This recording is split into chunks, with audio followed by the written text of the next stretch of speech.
Okay guys, a couple of things here I want to talk about. Now I had done these videos once already, but I had a problem with the JVC NG 40, which actually was my second one. The first one I purchased after about 8 months crapped out. Well, seeing that I had already bought the extra battery packs, the heavy duty ones, and the extra charger and things, I decided, well, if I buy something else, I ate these batteries. And this one crapped out in 8 months, but it doesn't mean that they're all going to crap out in 8 months. So I bought a second one. Well, guess what? That crapped out the other day. So I says, well, what do I do now? Now I have to really think twice about this. So I get on the internet and I start doing a little shopping, not really knowing what I wanted to look for, because right now this is the Canon the T4i, which is a nice camera, good for videos and definitely stills. However, you know, at the time I paid $1,000 for this, and I really don't want to take a chance of it getting ruined out here in the shop, or getting knocked off the tripod, or if I'm spraying something, getting it on the camera. So I really don't want to use this one as an everyday camera. So I started looking on the internet again. So then I came across a good deal on a JVC that took the same battery, and it was a Model 30 instead of a Model 40. And they had a pretty good deal on it. So I said, you know what, 160 bucks. For 160 bucks, okay, I know it's a couple years. It was advertised as new in the box, sealed, blah, blah, blah. But as a model being a few years old, all right, let me give it a try. Well, it came in a couple days later. I put the battery in it, put an SD card in it, and came out here and shot a video, the one that I'm going to shoot now, and everything had a purple haze to it. Everything had like a purple overlay. It's almost like you were looking through a purple filter. And I said, well, okay, that's strange. It could be the lighting. So I had turned my back and worked and the camera towards the bench behind me, which has fluorescent lighting and not the regular iridescent lighting, and I got a good picture. So, well, maybe it's just a lighting issue then, you know. I mean, if that's the case, I can always change a few bulbs. But, you know, I still wasn't totally happy with it, but I can make it work for what I needed out here. So I went outside with it because it was snowing yesterday, so we had that white overcast, you know, snow coming down type of thing. And I filmed outside and I still had that purple. So I said, you know what, this ain't gonna work. So for now, I am using the Canon 4Ti, the T4i. However, I am looking at maybe a Canon, I believe it's called the R500 camcorder, which is a smaller pocket, I can throw it in my pocket type thing. So that's something I'm going to be looking at once I get back in the house.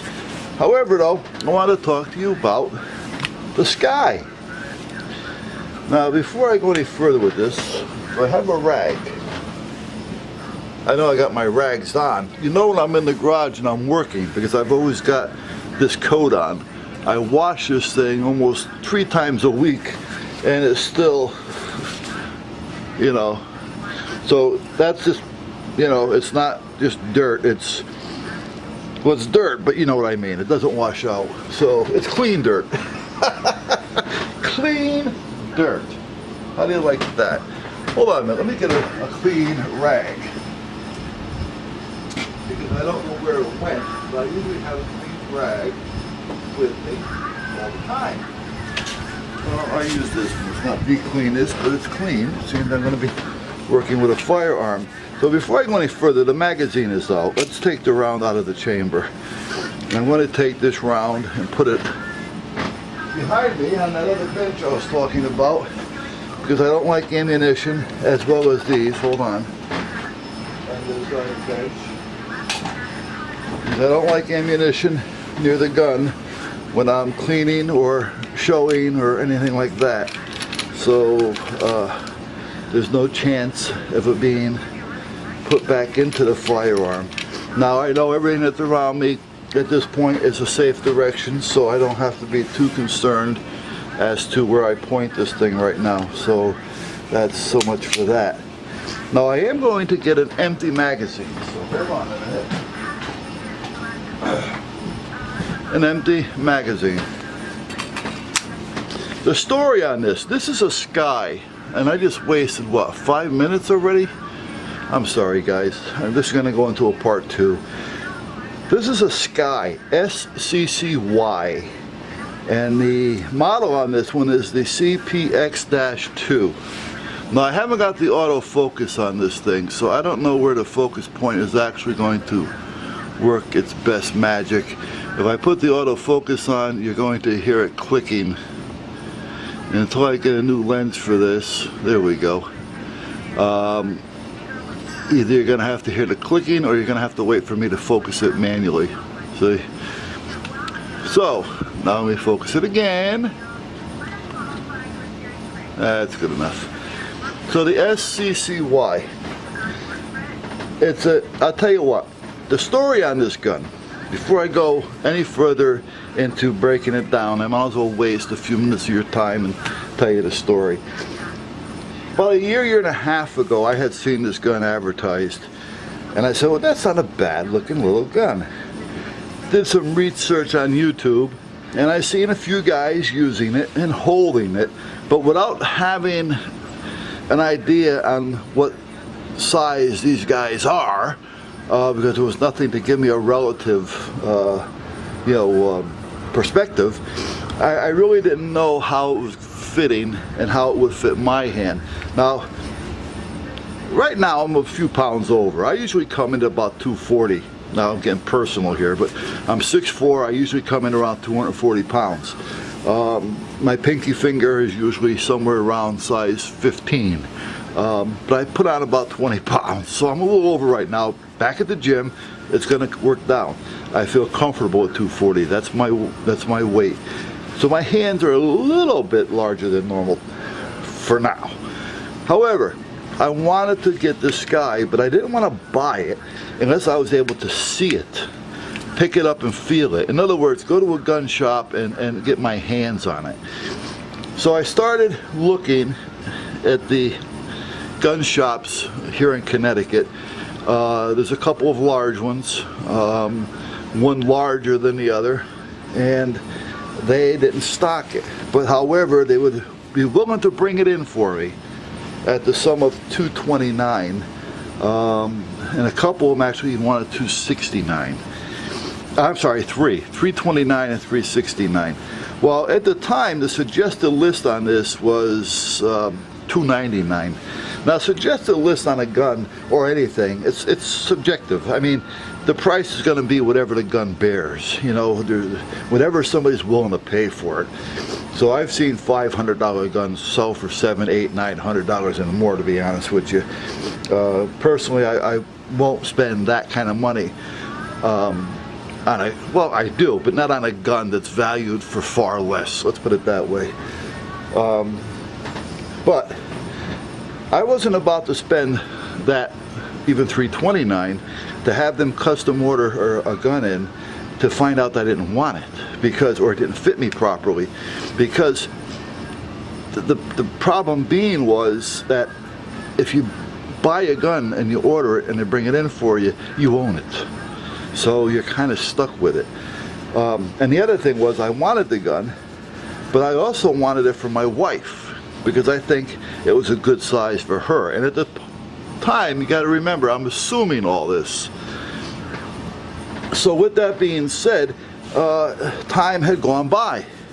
I seen it on the internet for, you know, $249, but sometimes internet deals, especially here in Connecticut, aren't the best, because to have a transfer done, because they can't ship it to your house. It has to go to an FFL, a dealer, a store, or somebody working out of their home or something like that. They have to have an FFL.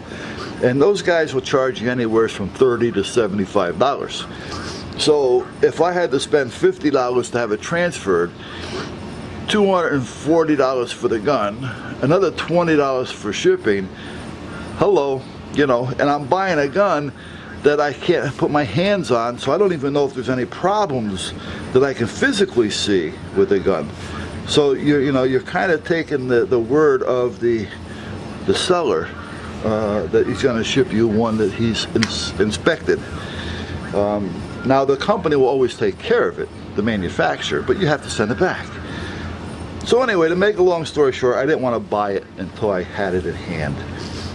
Well, the other day I had to go up to a gun shop called Valley Firearms here in Connecticut. They're in Shelton, because he was doing a transfer for me, as I spoke of earlier. I bought a .22 revolver for classes because my revolver finally gave out after thousands of rounds. I needed a new .22 to give classes with.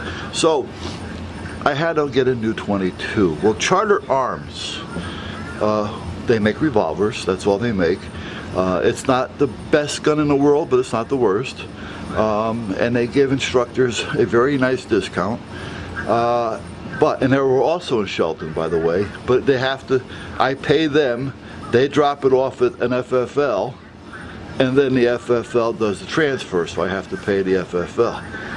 So, make a long story short, I was up at Valley's having this transfer done, and as I was showing him a list of firearms that I want to buy for the year 2015, the Sccy being on that list, you know, and he says, I've got one of these in stock.